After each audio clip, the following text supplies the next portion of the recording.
Public transport operators and traders must accept $20 notes as they are legal tender, and failure to accept legal tender in transactions is outside the law, the Finance Ministry warned this week.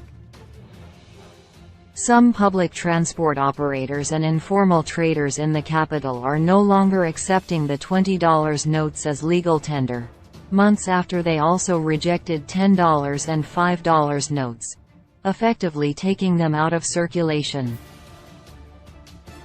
The rebuff has left travelers stranded, as many combi operators and tuck shop owners are not accepting the $20 notes, only $50 and $100 notes. Supermarkets and other big furniture shops are accepting all local notes in circulation, including $5, $10, $20, $50 and $100 notes.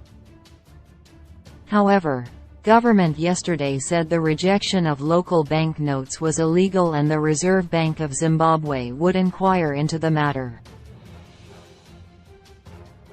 The rejection of bond notes is illegal, and we will do an inquiry with the RBZ. The $20 notes are legal tender and no one has reason to refuse the currency, said Chief Director of Communications and Advocacy in the Ministry of Finance and Economic Development Mr. Clive Mpombela. Transport associations also blasted operators who are rejecting notes, saying urgent action will be taken against those refusing to accept the bond notes. Zimbabwe Passenger Transporters Organization Chairman Dr. Sam Nananga said it was an offense for public transporters to refuse bond notes. As long as it is legal tender, we accept it. We also accept all forms of payment, be it in local currency or foreign currency, he said.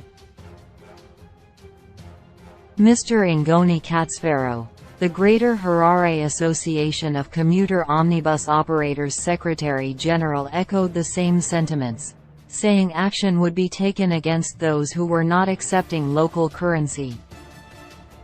As an association, we have not ordered any operator to reject bond notes. If the operators are rejecting local currency, the passengers must get the code inscribed at the back of the combi, and urgent action will be taken against the driver and the conductor and eventually the owner of the vehicle, he said. Zimbabwe Union of Drivers and Conductors President Mr. Frederick Mugiramhenga concurred with his counterparts and said, "To be honest, we do not allow what is not allowed by the government, that is to reject the legal tender of this country. This is our policy, and we do not allow any driver or conductor to refuse the bond notes. We are accepting every form of payment, and we are not selecting the types of notes to be paid. If the passengers see any of our members refuse to collect the $20 notes, they should call us and proper action will be taken against the driver or the operator of the combi," Mr. Mugiramhenga said. Passengers have also raised an outcry over the rejection of the $20 notes, saying it has greatly affected their transport from their homes to the city center and back. They have urged government to act against informal businesses that were rejecting $20 notes, a situation that is now adding pressure on the cash crisis. Ms. Nyaradzo Chibukwa from Warren Park said government should intervene and resolve the situation as bond notes were legal tender. What the conductors are doing is not fair, because we would have received the money from the bank in $20 notes, so they have no right to refuse the money. They are saying the money is not accepted in the tuck shops in the downtown of the city center, so they cannot accept the money. Police should arrest them because it is legal tender and no one should refuse it, she said.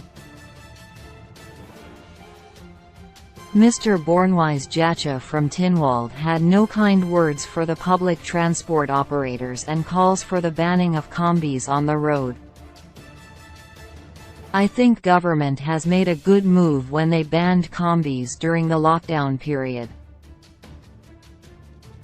These people are not human because how can a driver or a conductor refuse to accept $20 notes? Where do they think we can get the money from? This is totally absurd, Mr. Jacha said.